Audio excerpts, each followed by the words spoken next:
பிரியமானவர்களே, இயேசுவின் நாமத்தில் உங்களை வாழ்த்துகிறேன். எப்படி இருக்கு இந்த இடம் பார்க்குறீங்கல்ல? என்ன ஒரே போர்டா வச்சிருக்குது அப்படி பார்க்குறீங்களா? நான் சொன்னல, தேவனுடைய தோட்டத்தில் இந்த பகுதி ஜெப தோட்டம். கெத்செமனே தோட்டத்தில் இயேசு போய் எப்படி ஜெபித்தாரோ அதே மாதிரி ஜெபிப்பதற்கான ஒரு அருமையான ஒரு அமைதியான ஒரு இடம்.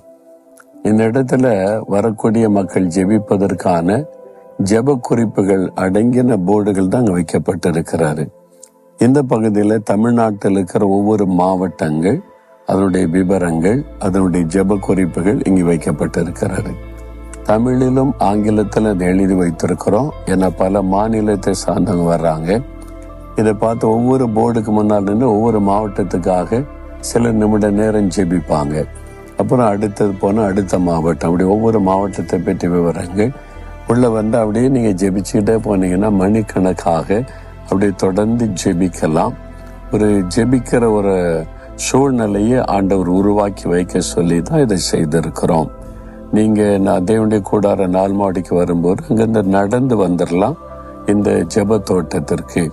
இங்கே வந்து நீங்கள் அருமையாக தனிமையாக உட்காந்து ஜெபிச்சுட்டு போகலாம். யாரும் உங்களை டிஸ்டர்ப் பண்ண மாட்டாங்க. சரி, இப்போ ஆண்டவர் என்ன வார்த்தை சொல்லுகிறாருன்னா 2 தெசலோனிக்கேயர் 3:16 ஆண்டவர் என்ன சொல்றாரு? சமாதானத்தின் கர்த்தர் தாமே எப்பொழுதும் சகல விதத்திலும் உங்களுக்கு சமாதானத்தை தந்தருளுவாராக. ஒரு ஆசீர்வாதம்.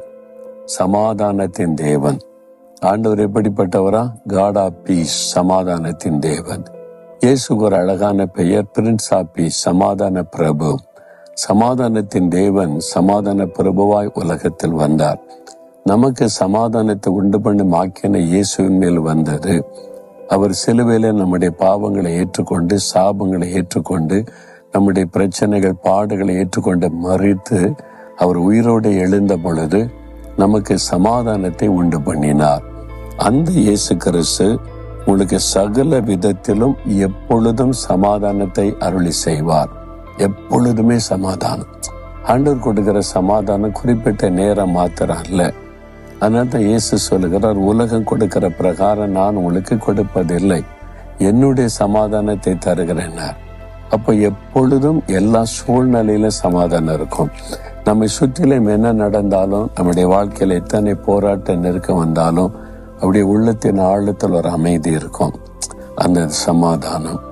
நீங்க கடற்கரைக்கு போனீங்கன்னா கடற்கரையில் நின்று பார்க்கும்போது அப்படியே அலைகள் எழும்பி வரும். பார்த்துருக்கீங்களா? அப்படியே ஒரு குறிப்பிட்ட கண் எதிர்ட்டு பார்த்தீங்கன்னா அப்படியே வெள்ளையா அது தண்ணி சுருண்டு சுருண்டு வருவது தெரியும். அந்த அலையை பார்த்தாலே பயமா இருக்கும்.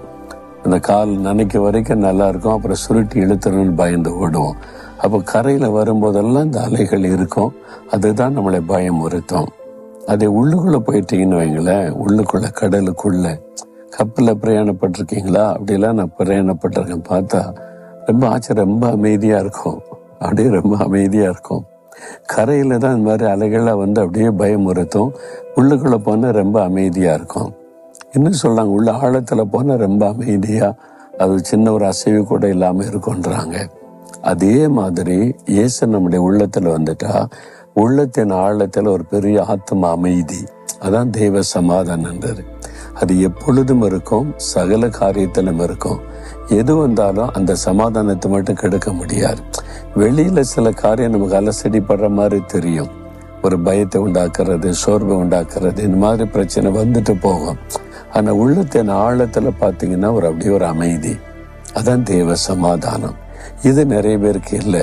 உள்ளுக்குள்ள நிம்மதியா தூங்க முடியல, நிம்மதியா இருக்க முடியலம்பாங்கல்ல, அது உள்ளத்துக்குள்ள பாதிப்பு. ஆனா சமாதான பிரபு இயேசு நமக்குள்ள வந்துட்டா உள்ளத்தின் ஆழத்துல ஒரு பெரிய அமைதி இருக்கும். அதான் தெய்வ சமாதானம். அன்று சொல்றாரு, அவர் எப்பொழுதும் எல்லா சூழ்நிலையிலும் உனக்கு சமாதானம் கட்டளையிடுவேன் அப்படின்றார். இந்த சமாதானம் உங்களுக்கு இருக்குதா? அப்படியே கண்ணு மூடி யோசித்து பாருங்க. உள்ளத்தின் ஆழத்துல ஒரு சமாதான ஆத்ம அமைதி இருக்குதா? யோசித்து பாருங்க. இல்லையா? அப்போ சமாதான பிரபு இயேசுவை உங்களுடைய உள்ளத்துல ஏற்றுக்கொள்ளுங்க. இயேசுவை நீங்க வந்து எனக்குள்ள வாசம் பண்ணுனா அந்த சமாதானம் நிலைச்சிருக்கும். எப்பொழுதும் எல்லா காரியத்திலும் இந்த சமாதானத்தை நீர் எனக்கு அருளி செய்யணும் வாக்கு கொடுத்திருக்கிறேன். இன்றைக்கு அந்த சமாதானம் பெற்றுக்கொள்ளுங்க. அப்படியே உங்களுடைய ஆத்மா அலசடிப்பட்டு கொண்டு இருக்கிறது. அப்படியே பயப்படுத்தி அலைகள் மாதிரி பிரச்சனை வந்துகிட்டே இருக்குதுன்னு அமைதி இல்லாம தவிக்கிறீங்கல்ல, இப்போ அந்த சமாதானத்தை உங்களுக்கு ஆண்டவர் அருளி செய்வார். இருதயத்துல கை வைத்து சொல்லுங்க, இயேசுவே, நீங்க எனக்கு சமாதானத்தை உண்டு பண்ண சிலுவையில ரத்தம் சிந்தி மரித்து உயிர்த்தெழுந்தீங்க. நீங்க என்னுடைய சமாதான பிரபு. என் உள்ளத்துக்குள்ள அந்த ஆத்மா அமைதி மெய்யான சமாதானத்தை தந்து என்னை ஆசீர்வதியும். இயேசுவின் நாமத்தில் ஆமேன், ஆமேன்.